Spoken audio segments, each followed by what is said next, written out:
Dieu nous a appelés à être un peuple sanctifié, soit un peuple à part.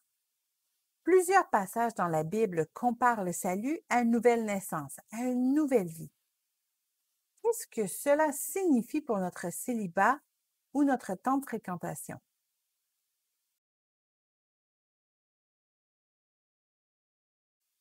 Ce message-ci sera peut-être difficile à entendre, mais soyons directs. Un célibataire chrétien ne devrait pas se comporter comme un célibataire incroyant. Paul dit dans sa lettre aux Romains que nous ne devons pas nous conformer au siècle présent. Nous ne devrions pas faire ce que les gens du monde font et même nous inquiéter comme ils font. Et cela est particulièrement le cas dans notre façon de gérer notre célibat. À quoi devrait ressembler un célibataire chrétien? Plusieurs répondront sans hésiter, mais avec plus ou moins de conviction, pas de sexe avant le mariage. C'est effectivement ce que Dieu demande. Les rapports sexuels doivent être exclusifs à ceux qui ont une alliance, qui se sont jurés fidélité devant Dieu et devant les hommes. D'autres diront qu'être un célibataire chrétien, c'est de chercher une personne de la même foi, ce qui est tout à fait juste. Ne vous mettez pas avec les infidèles sous un joug étranger, car quel rapport y a-t-il entre la justice et l'iniquité? Ou qu'y a-t-il de commun entre la lumière et les ténèbres?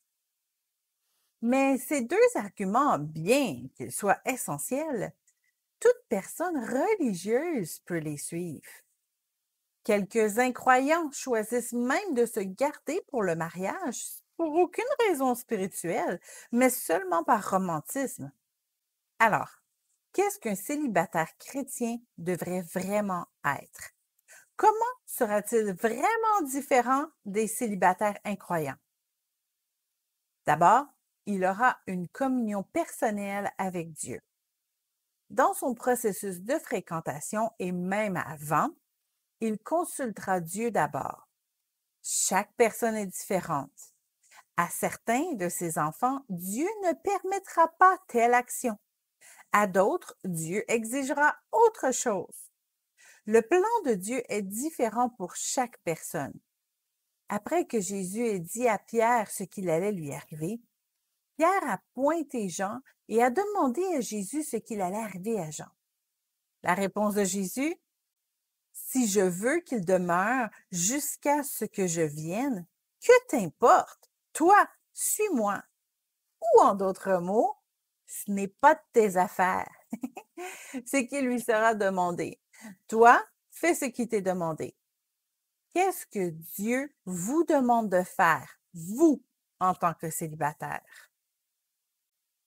Deuxième chose, un vrai chrétien célibataire aura un but spirituel. Le célibat n'est pas un temps d'attente. Certaines personnes n'osent rien entreprendre pendant leur célibat, croyant que leur vraie vie ne commencera qu'une fois mariés.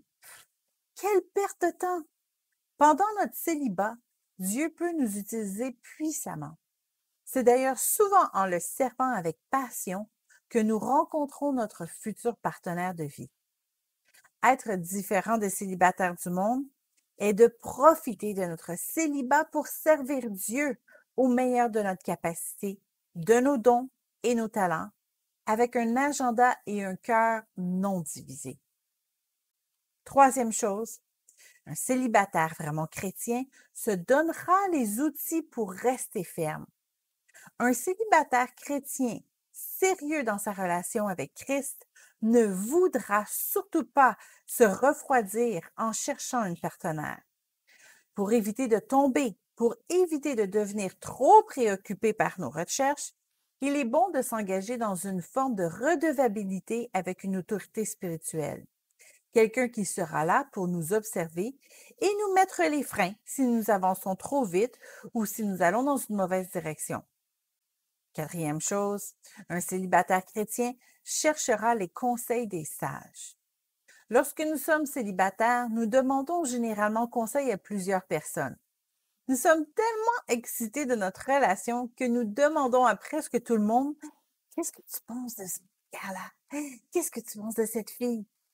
Ce qui est nécessaire est de demander des conseils à des sages, soit des personnes qui pourront vraiment nous guider dans la volonté de Dieu. Demander des conseils à des incroyants est tout à fait inutile. Cela peut même être dangereux si nous choisissons de suivre ces conseils non bibliques. S'appuyer sur un bras de chair ou mettre notre confiance en l'homme est une notion qui mène toujours au désastre, comme le dit la parole de Dieu dans plusieurs passages, comme 2 Chroniques 21, 7 à 8, le psaume 118, verset 8, Jérémie 17, 5 à 8. Croyant ou non, vous devrez faire des pas pour chercher un partenaire. Mais évidemment, les croyants n'iront pas chercher aux mêmes endroits que les incroyants. Ne cherchez pas un homme de Dieu rempli du Saint-Esprit dans un bar ou un club. Ne cherchez pas une femme aux convictions solides sur un site de rencontre qui encourage les aventures de nuit. Lorsque vous participez à une activité pour célibataires, demandez au Saint-Esprit s'il est à l'aise d'être à l'endroit où vous êtes. Être un célibataire vraiment chrétien, et non pas juste de nom, n'est pas populaire. Et cela ne devrait pas l'être non plus. Il devrait y avoir une différence flagrante entre votre façon de vivre votre célibat et ce que font les célibataires incroyants. Quelles sortes de photos ou de blagues partagez-vous sur vos médias sociaux? Est-ce que cela démontre clairement que vous êtes un célibataire chrétien? Si un incroyant ne pouvait pas savoir que vous êtes chrétien en regardant vos publications, eh bien, il y a un gros problème. Voyez-y rapidement.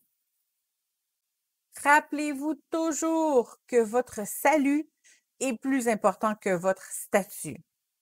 Un seul des deux durera toute l'éternité.